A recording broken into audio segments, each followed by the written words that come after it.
Siate i benvenuti. Welcome, my friends, to Starsector.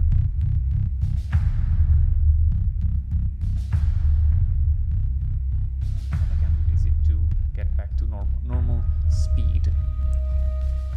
Your fleet approaches Ansira Research Facility.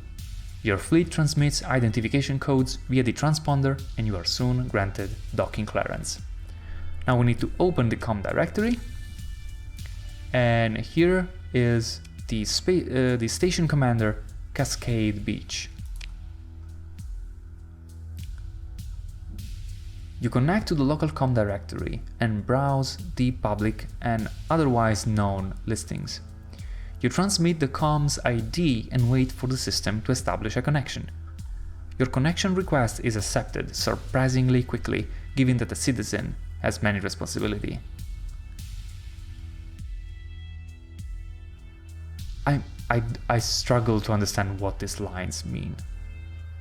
I think that it refers to the station commander that has many responsibilities. This A citizen, I don't know, should have said the contact has many responsibilities. Anyway. Ah, you've come, excellent. As you're well aware, recently... Well, I suppose we can skip that part? Or can we? I could use a refresher on recent events. We've been running experiments on the dormant gate in this system, trying to connect it back to the domain's gate network. Promising experiments, or so we thought, until an energy pulse we expected would get a response from the gate destabilized the jump points leading into the system, cutting us off from the rest of the sector. It's rather like how the sector is cut off from the domain, writ small. The stars have a sense of irony, do they not?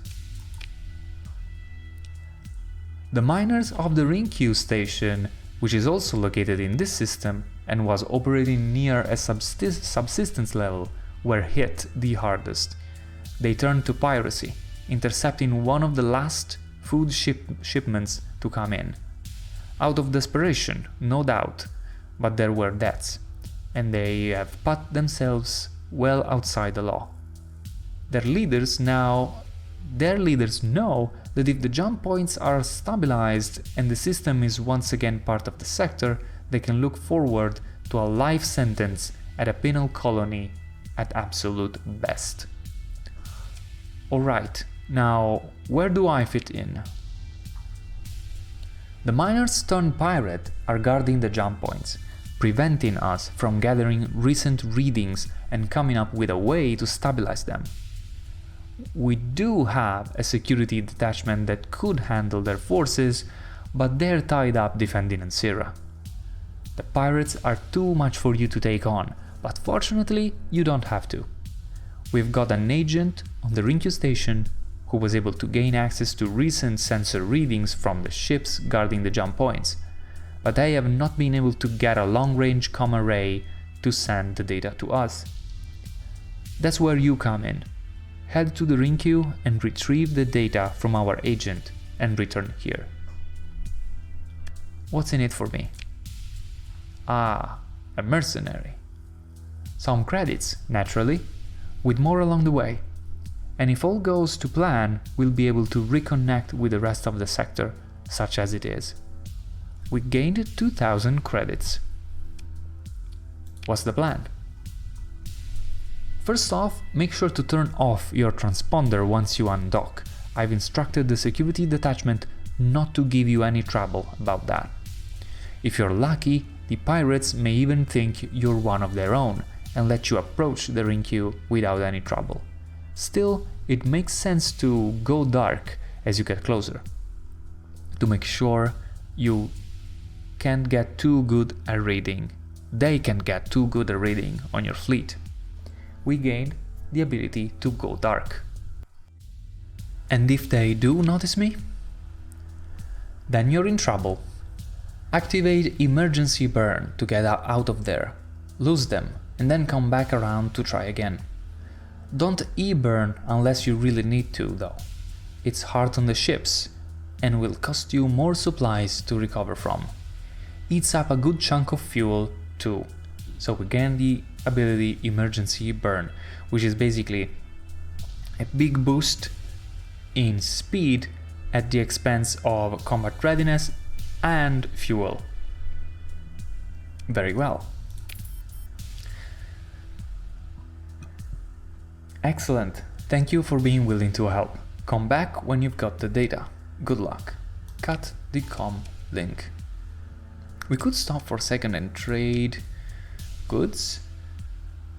In the cargo trade screen you can left click to pick up a stack, shift click to pick up items from a stack one at a time, shift click and hold, then drag to pick up a specific quantity, control click to transfer an entire stack without picking it up. And we want to sell an entire stack of metals that we don't need. Also, for now, we will not need a lot of fuel, I wanna say. But let's hold on to it, just for now. So as you can see, when you sell at a station or planet, you must pay a 30% tax, which is why there's also a black market. However, dealing on the black market a lot raises suspicion. For example, if I try and do this, it says it still doesn't say the suspicion, but after you sell it'll probably say. However, I will not do that for now. So let's undock and follow up with the plan. I will also quick save. Now, we need to go to the Dirinkyu mining station, so I will set up a course just to have the arrows tell us the right direction. What I need to do now is take a slightly less direct course, deactivate the transponder. When we get close enough, I will deactivate the sustain burn, because also the sustain burn makes you a little bit more visible. And then when we are getting close, I will go dark, which reduces the range of detection by 50%. Also, being inside an asteroid belt like this one, we've just gone dark, reduces your visibility by a lot. Now, the pirates could be in the belt themselves, so I will probably get out and follow this trajectory, I think, just to avoid getting too close to them. Okay, I get a sensor contact here, which probably means also them are getting a sensor contact. Let's try and go back in the asteroids. Alright, looks like we managed to sneak in. Your fleet approaches the Dirinkyu mining station. Your fleet goes into orbit around the Dirinkyu mining station. The local port authority seems to take no issue with your explanation for why your transponder regrettably can't be turned on. We could try and trade in here, but there's not much point to it. Let's see. I think the prices are more or less the same right now. Also because this is during the tutorial still. Open the COM directory. We want to speak with Agent Europa Venusian. Blah blah blah, you connect, COM IDs, etc. You contact the agent and exchange passphrases to verify each other's identities.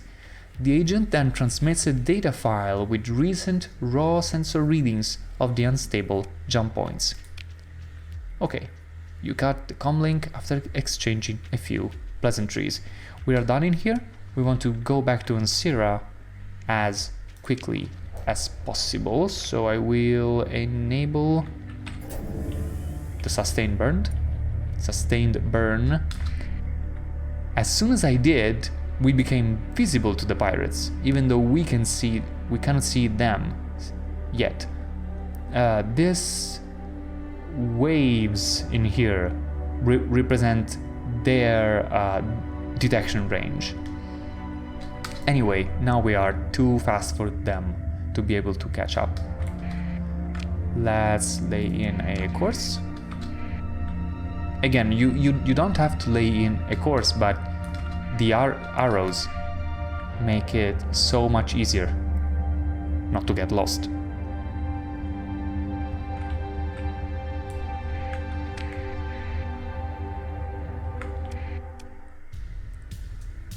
Your fleet approaches the research facility, etc, etc. Open the com directory. Let's talk to the station commander. You have the data. Well done. There's a brief wait as you transmit the data file. Now, while the system is running a preliminary analysis of the data, I believe you're due a reward. We gain 5,000 credits, and our reputation, both with the Hegemony and with Mr. Cascade, are improved. There's a chime in the background, and he looks concerned. Is there a problem? Yes. The system estimates that it'd take about a cycle to analyze the data and come up with a stabilization algorithm.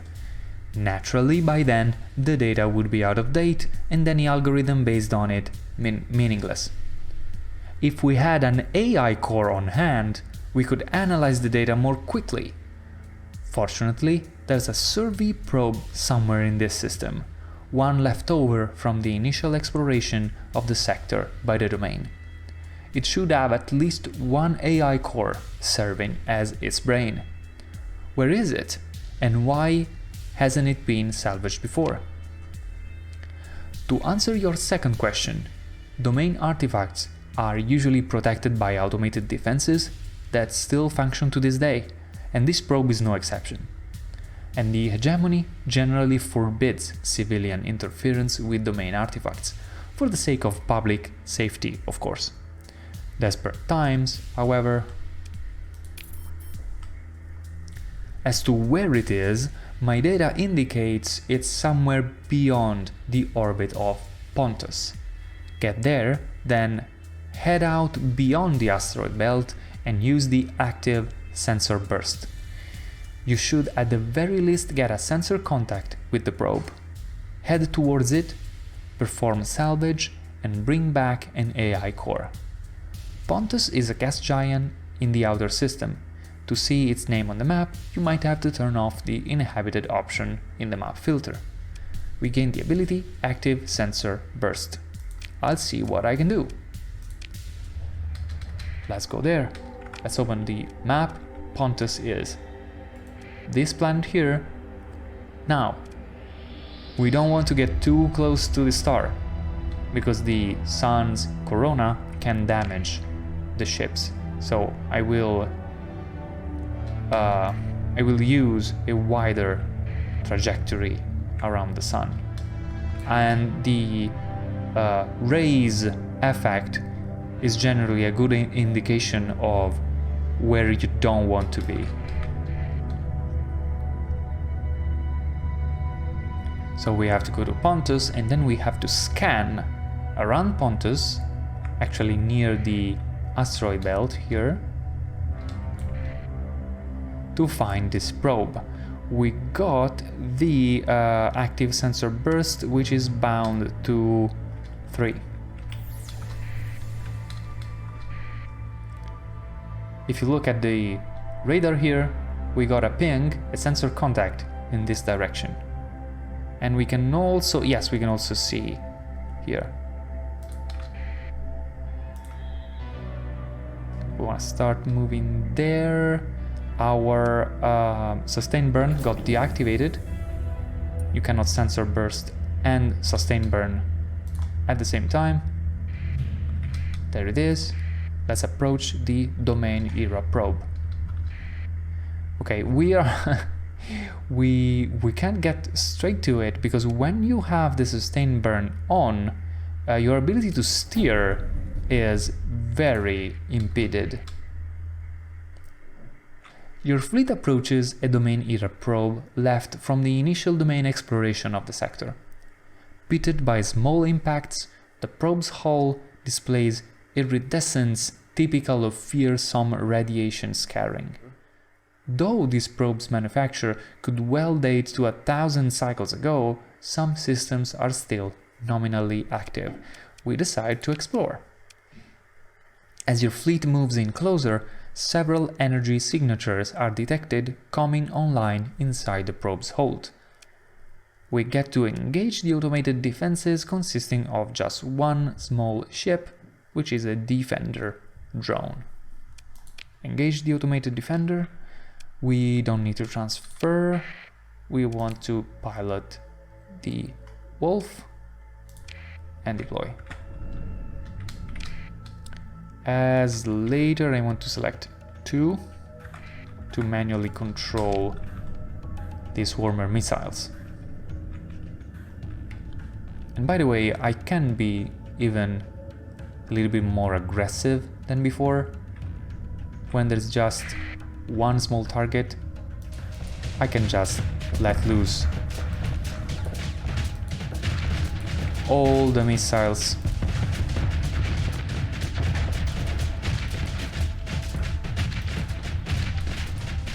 and dispatch them really quickly, even before the flux gauge comes near the maximum. Your forces were able to gain a complete victory in the last engagement. Your forces were able to recover some combat readiness as they controlled the battle space and the engagement was limited. Right. If you get a really quick victory, you don't actually expend all the combat readiness that you invested by entering the conflict. Peek through the wreckage, pick up everything. Alright, gained 1500 experience. As your fleet finishes mapping up the automated defenses, a weak hyperwave ping is detected coming from the probe. It's unclear if this is random noise from a dying subsystem or some kind of encrypted signal. Your fleet finishes its approach to the domain era probe without further incident. And we get to actually scavenge the probe. We have enough machinery, not really enough crew, but we are pretty much guaranteed to get the one item that we need from this. So begin the salvage operation. We actually got 2 AI cores, so we were pretty lucky. Let's take everything. We are not getting out of space, so we're good. There is a small debris field left in here that we can approach and try and use our scavenge ability. This is not required by the tutorial, but the scans indicated it's likely something of value can be found. There is significant risk involved though. We can still assess and see that we have 42% salvage effectiveness, and let's try it actually. We get more supplies, which is very good, a little bit more fuel and more metals that can be sold. However, warning, you're taking more salvage than your fleet has the capacity to carry. This will result in greatly increased daily supply consumption and a reduced travel speed. It's recommended that you either take less salvage or head for a nearby station to sell off the excess. In this case, we went overboard with fuel. When you are over maximum, you can control click and the excess will be automatically transferred away. The fuel that we jettisoned right now is now in these cargo pods in here. It will stay there for some time, not a lot. You can also, if you click and approach the cargo pods, you can expend an amount of supplies to put the pods in a stable orbit, which guarantees that they will stay there for longer. I don't remember exactly how much. What happens if I just click? Okay, it says stabilizing the orbit of the cargo pods will require 2 supplies because it's not a lot of stuff, and will put them on a stable orbit for approximately 150 days. Adding or removing any cargo afterwards will destabilize the orbit. You have 59 supplies available. So this is useful when you go real far and you find a lot of loot that you would like to take, but you need to head back to your main colonies or to faction space to drop off part of the loot and resupply, so you can stabilize the orbit if you have enough supplies, and then come back later to pick up the rest. Never mind, we don't need those 6 fuel units. Let's get back, let's activate the sustain burn. I always say sustain burned for some reason instead of sustained